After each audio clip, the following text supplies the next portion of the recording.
Hello दोस्तों, कैसे हैं आप सब। मैं उम्मीद करती हूँ अच्छे ही होंगे।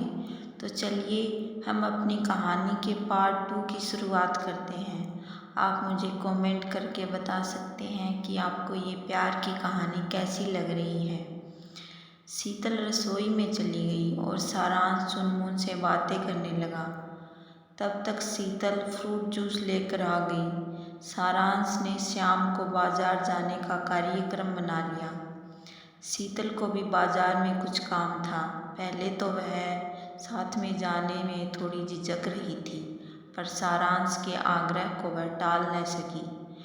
तीनों शाम को सारांश की कार में बाजार गए और रात को बाहर से ही खाना खाकर घर लौटे। बाजार में चुनमुन सारांश की उंगली पकड़े ही रहा।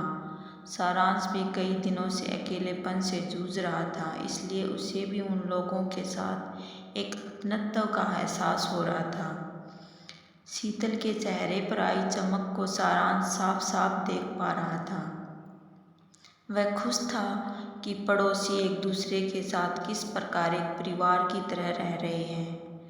उस दिन के बाद चुनमुन अक्सर सारांश के पास आ जाया करता था। सारांश भी कभी कभी उनके घर जाकर बैठ जाता था। सारांश को शीतल ने बताया कि उसके माता पिता हिमाचल प्रदेश में रहते हैं। ससुराल पक्ष के विषय में उसने कभी कुछ नहीं बताया। सारांश भी अक्सर उनको अपने माता पिता व छोटी बहन सुरभि के विषय में बताता रहता था। पिता दिल्ली में एक व्यापारी थे, जबकि छोटी बहन 1 साल से मिस्र में अपने पति के साथ रह रही थी।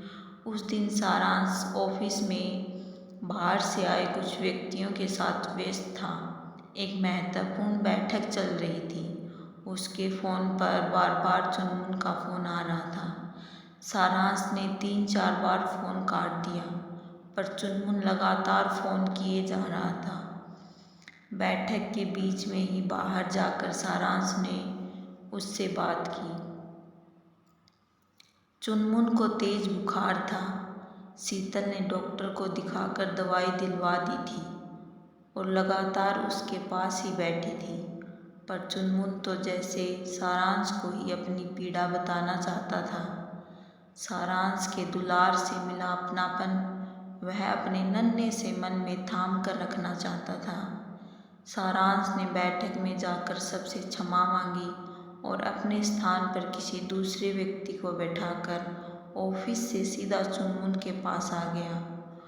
उसे देखते ही चुनमुन खिल उठा।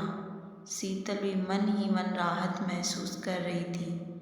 चुनमुन ने सारांश को अपने घर कपड़े बदलने भी तभी जाने दिया जब उसने रात को चुनमुन के घर ठहरने का वादा किया।